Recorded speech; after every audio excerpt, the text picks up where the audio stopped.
Assalamualaikum warahmatullahi wabarakatuh. Ini kali kedua saya take video di malam hari ini, melanjutkan penjelasan tes Stephen yang agak komplit, agak detail, yaitu PG Sensing Extrovert. Langsung saja saya baca penjelasan di sebaliknya sertifikat tes Stephen.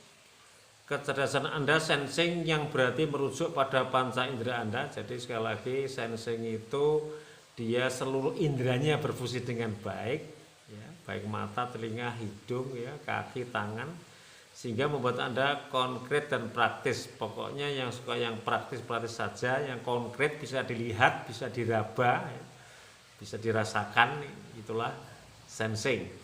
Kemudian ekstrovertnya, kecerdasan tersebut dikemudikan bergerak dari luar ke dalam, sehingga Anda akan mudah kecipratan peluang baru. Kenapa? Karena saya katakan kemarin sensing itu, maaf, bahasa kasar saya adalah mata duitan, ya, melihat uang itu senang, tetapi dia ekstrovert, melihat lingkungan dulu, melihat sesuatu potensi bisnis, masukkan ke otak, langsung dia bergerak untuk menjalankan atau mengejar bisnis tersebut, ya. Sehingga sensing extrovert ini lebih mudah mengendus peluang bisnis di sekelilingnya. Tapi kalau sensing introvert, karena dari dalam keluar, dia cenderung ingin jualan apa dari keinginan sendiri, kemudian dijual dengan nuansa apa, untung kecil, omset besar, itu sensing introvert. Kalau sensing extrovert, dia sepanjang jalan ketemu teman, ya, di pasar, dia selalu melihat peluang apa yang bisa diambil untuk dijadikan bisnis atau berdagang. Jenis kecerdasan physical quotient, jadi sensing extrovert ini fisiknya paling kuat, ya. Kalau tebakan kita di Stephen, Ronaldo itu sensing extrovert, sehingga dia sangat kuat sekali fisiknya, mengolah bola, latihan dari pagi sampai maghrib itu, ya. Insya Allah dia mudah-mudahan tidak capek, ya, asal nanti asupan gizinya dipenuhi, dia insya Allah ototnya mudah-mudahan tidak capek. Kenapa? Karena semakin dia menggerakkan otot, ya semakin bahagia, semakin sehat, dan juga semakin kuat itu, ya. Saya pernah mengkonseling seorang pegawai di sebuah perusahaan. Saya tanya, dia sensing extrovert, Mas pernah capek enggak? Saya bekerja dari jam 7 pagi Pak Sued sampai jam 10 malam tidak merasa capek. Sampai di rumah habis mandi baru merasa capek, tidur. Bangun tidur fresh kembali. Nah, itulah sensing extrovert, ya, yang terlatih di dunia profesional. Peranan frontliner, garda depan, jadi memang dia karena fisiknya kuat, ya garda depan. Kalau sepak bola, ya penyerang misalnya, ya, atau back yang menghalau bola yang mau masuk, atau ya kiper, ya, dia pokoknya garda depan atau yang menjadi palang pintu agar lawan tidak bisa masuk ke wilayah pertahanan dia. Kelebihan momentum, kesempatan seketika, jadi memang suka mencari kesempatan bisnis, mencari peluang bisnis, karena dia tadi ekstrovert, ya, melihat lingkungan, dimasukkan ke otak, baru dijalankan bisnis itu. Targetnya opportunity, ya, mencari peluang, sama tadi, ya, mencari peluang dengan kesempatan seketika itu kurang lebih sama mananya. Harapan generating, menghasilkan laba, ya, dari peluang itu dia ambil, akhirnya menghasilkan laba. Arah merek pada jaminan dirinya. Nah, ini perlu penjelasan agak panjang kali ini. Jadi seorang sensing extrovert yang sudah menjadi pebisnis yang handal, orang itu mendengar namanya langsung percaya. Contoh nih, ya, yang kelas konglomerat, ya. Ada seorang konglomerat yang namanya X gitu, ya, saya katakan X gitu aja, ya. Insya Allah ini data ini valid. Kemudian ada sebuah hipermarket, ya, di atasnya supermarket, itu mau dijual, ya. Kalau nggak salah waktu itu sekitar 7 triliun. Mr. X ini orang Indonesia, dan hipermarket yang mau dijual juga lokasi di Indonesia, tapi itu cabang dari luar negeri. yang punya hypermarket tadi itu hanya mau menjual kepada Mr. X. Dia percaya karena memang dia sensing extrovert yang mereknya itu sudah sangat tinggi, sangat bagus di mata klien bisnis dia. Tapi karena Mr. X ini tidak punya dana sebesar itu, dia pinjam bank luar negeri. Ternyata apa? Bank yang dari luar negeri tadi itu mau meminjami orang Indonesia untuk membeli hypermarket tadi hanya kepada Mr. X. Masya Allah, Mr. X ini dapat uang 7 triliun, dibelikan hypermarket tadi, ya. Hypermarketnya berjalan, dia dapat keuntungan, sebagiannya untuk mengembalikan pinjaman kepada bank di luar negeri. Itulah kelebihan sensing extrovert. Contoh yang kedua, teman kami, promotor Steven pernah mengetes seorang ibu-ibu sensing extrovert. Nanti di penjelasan kata kunci, ketika ada perbedaan dengan sensing introvert. Kalau sensing introvert tadi tergerak ya, kata kunci yang keempat adalah tergerak. Kalau di sensing extrovert ada tercetak. Jadi dia copy paste-nya itu paling pintar, paling pandai meniru produk. Ya, dari teman Steven tadi cerita kepada saya, dia punya klien sensing extrovert, sangat pandai, sangat piawai dalam menyontek sebuah produk. Jadi dia waktu itu ingin membuat produk kosmetik, ya. Kosmetik yang dari bahan kimia itu cuma dia pegang begini, kemudian dia bisa langsung terbetik di otaknya, dia bisa membuat kosmetik sebagus ini, sekualitas ini dengan dari herbal. Dia langsung share ke teman-temannya, saya bisa membuat kosmetik sekelas ini dari herbal, silakan siapa yang mau DP ya, kasih uang muka. DP masuk, terus kemudian dia minta para suppliernya menyediakan barang ya, dengan jumlah yang mencukupi, kemudian DP dari para kliennya nanti dibayarkan kepada supplier ya, sebagai DP juga ya. Diracik jadi dikirim kepada semua klien, dilunasi ya. Pelunasan ini digunakan juga untuk melunasi para supplier. Maka di situ dia sempat menulis buku ya, yang kurang lebih judulnya Bisnis Miliaran Tanpa Modal. Itulah hebatnya sensing extrovert. Ketika Bapak Farid Poniman sebagai foundernya Steven ditanya, komen dari Pak Farid begini, coba dilihat sidik jarinya nanti bulat-bulat ya. Ternyata begitu teman tadi melihat si ibu tadi yang sensing extrovert memang bulat-bulat. Jadi kalau sensing extrovert itu nuansanya bulat-bulat, maka dia copy paste-nya, mencontoh ya, menjiplak barang orang lain itu sangat piawai ya. Sekaligus ini membuktikan bahwa Pak Farid Poniman sangat paham betul ya bentuk-bentuk sidik jari yang itu menunjukkan karakter seseorang.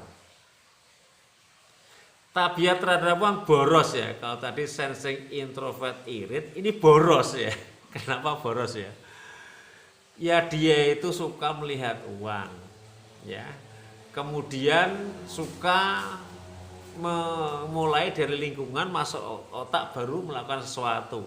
Berarti kalau dia itu suka uang, melihat lingkungan dulu, berarti dia harus ya intinya berkumpul dengan orang-orang yang berduit ya. Melihat lingkungan, masuk otak baru bergerak, maka dia ya harus berkumpul dengan orang-orang kaya.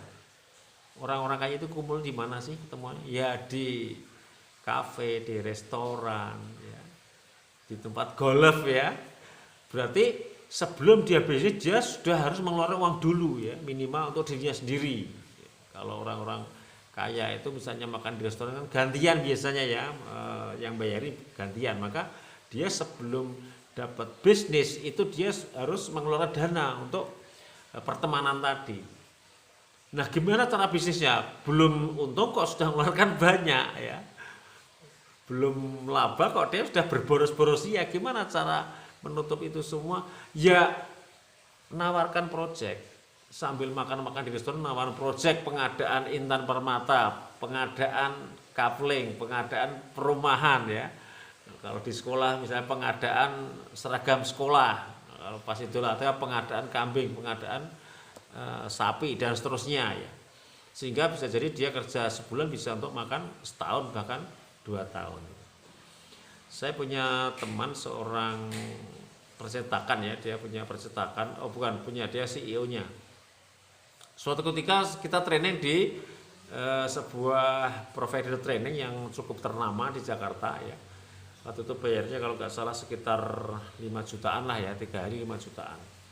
Nah di sana karena dia sensing introvert, sambil training sambil cari peluang, ternyata apa? Adminnya dari trainernya itu kehabisan buku kan, dia sudah nyetak beberapa buku dan bukunya habis, langsung ditawari oleh sensing extrovert tadi, Mbak bukunya habis ya, gimana kalau ya saya cetak? Ternyata deal langsung ya. Jadi dia keluar dana 5 juta dapat ilmu, tapi bisa mendapatkan proyek pengadaan atau mencetak buku dari sang trainer tadi ya. Jadi ya akhirnya untung dia. Itulah gaya bisnis orang sensing extrovert, boros tapi ketika gaya bisnisnya benar, yaitu menawarkan project, maka insya Allah ya tetap akan untung dan untungnya besar ya. 4 kata kunci mengingat ya, sama dengan sensing introvert, pandai atau pandai menghafal maksudnya, mengingat itu otot ya, menggerakkan otot, kemudian harus rajin juga, yang keempat tercetak ya, copy paste-nya luar biasa ya. Cara belajar menandai bacaan, maka dalam menghafal Quran ya, terutama di sensing extrovert, mungkin sensing introvert agak nyontekin juga bisa ya. Kalau pengalaman saya gaya belajar itu sensing introvert dan extrovert agak dibolak-balik masih bisa ya. Menandai bacaan, misalnya menghafal Quran, awal ayat dikasih warna biru, pergantian halaman kasih warna merah, ayat-ayat sulit kasih tanda ya pakai pensil warna itu, kasih hijau misalnya, dan seterusnya. Dengan melihat tanda, sensing extrovert bisa ingat ayatnya ya. Uniknya gitu ya. Merekam peraga secara visual, jadi ketika diperagakan begitu, apapun pekerjaan itu, misalnya di dunia keteknikan ya, bongkar pasang mesin ya, dia ada peraganya, dengan aja peragaan itu dia merekam dengan matanya, bisa cepat hafal dan cepat bisa. Mengulang latihan soal ya, banyak latihan soal ya, hampir sama dengan sensing introvert tadi ya, yang sudah dihafal ditulis, kalau ini kasih latihan soal ya, hampir mirip ya. Meningkatkan minat belajar diiming-imingi dengan insentif yang terukur sesuai kemampuan orang tua. Jadi kalau kemarin di video-video saya mengatakan sensing itu pola asuhnya menekan bersyarat, yang paling tepat sejatinya sensing extrovert. Tetapi biar memudahkan pemahaman rekan-rekan semua, sensing introvert dan sensing extrovert, pola asuhnya saya samakan, itu menekan dan bersyarat. Insya Allah mudah-mudahan bisa berfungsi dengan baik. Keludiri mencari ladang untuk menanam uangnya. Ladangnya itu apa ya? Tadi itu ketemuan di kafe, di restoran, di tempat golf dan tempat-tempat lainnya lah yang itu disukai oleh orang-orang kaya itu nongkrong, ladangnya di situ itu dan dijadikan tempat bisnis dia. Chemistry atau yang secara alami adalah dikejar harta ya. Ketika sensing extrovert sudah arah mereknya sudah menjadi jaminan dirinya, orang itu sangat percaya pada dia, maka uang akan mengejar dia ya. Saya lihat beberapa, bahkan banyak ya, banyak itu kalau dalam bahasa Arabnya lebih dari 3. Sensing extrovert yang sudah profesional itu memang dikejar harta betul ya. Silakan rekan-rekan yang sensing extrovert ketika masih sulit mencari rezeki, tolong di setiap kesempatan, apakah di jalan, di pasar, ketemu teman, otak ini ya, mata Anda harus selalu mencari peluang. Mudah-mudahan dengan seperti itu ya insya Allah akan segera sukses ya dalam bidang bisnis atau berdagang. Tapi kalau sensing extrovert tidak senantiasa pasang antena yang berupa mata ini untuk mencari peluang bisnis, ya biasanya dia akan kesulitan dalam mengelola rezeki itu sendiri. Artinya setelah ada peluang langsung action ya, menggerakkan badan untuk mengeksekusi bisnis tersebut. Kalau jurusan kuliah, maaf, yang pertama adalah industrinya, ekonomi, sama dengan tadi, sport karena ototnya sangat kuat, militer karena juga ototnya sangat kuat, ada perhotelan itu apa ya, karena tadi sensing extrovert suka entertain ya, maka dia dia ke perhotelan, kemudian sejarah itu ya mengcopy pas masa lalu untuk diterapkan atau diceritakan pada orang lain. Kalau profesi kurang lebih sama dengan yang sensing introvert, intinya adalah profesi yang menghafal dan menggerakkan badan ya. Ya, itu bisa kedokteran, teknik, pertanian, peternakan, ekonomi, hukum, psikologi juga masih bisa. Ya, intinya adalah pekerja lapangan dalam berbagai sektor. Demikian rekan-rekan ya penjelasan saya. Insya Allah nanti 9 PG ya. Ini baru 2 PG, sensing introvert dan sensing extrovert. Dan insya Allah setelah saya selesaikan PG ini sampai insting ya ke-9, saya ulangi lagi atau balik lagi ke sensing introvert untuk menjelaskan negatifnya sensing introvert plus indikator mental positif sensing introvert dan juga PG yang lain. Demikian dari saya, mudah-mudahan bermanfaat dan rekan-rekan semua tidak bosan kepada saya menjelaskan ini karena insya Allah video ini akan cukup banyak, perkiraan saya lebih dari 1000 nanti kalau semua materi bisa saya share melalui video ini. Demikian dari saya Suhaib Abdillah. Assalamualaikum warahmatullahi wabarakatuh.